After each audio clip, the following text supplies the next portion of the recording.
Usa ka balay sa Davao City ang gisulod og gawatan. Ang sospek, usa ka menor de edad. Nakaalerto si Argil Relator. Alas 3:47 Biyernes sa Kadlawon, makita sa kuha sa CCTV ang pagawas ni ining usa ka lalaki gikan sa balay sa usa ka subdivision sa Barangay Bagoa Playa, Davao City. Buntag na dihang nasayran sa tagbalay nga nawala ang iyang cellphone.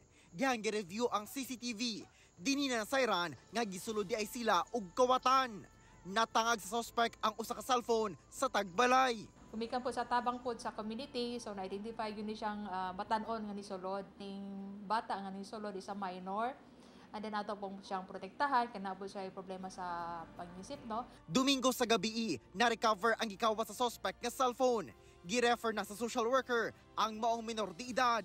Pahimangno sa kapulisan sa mga ginikanan. Ato alam pong gihangyo ang ginikanan nga ilhan ning bantayan. Kauban si Melchor Awing sa kamera. Ako si Argil Relator para sa One Mindanao.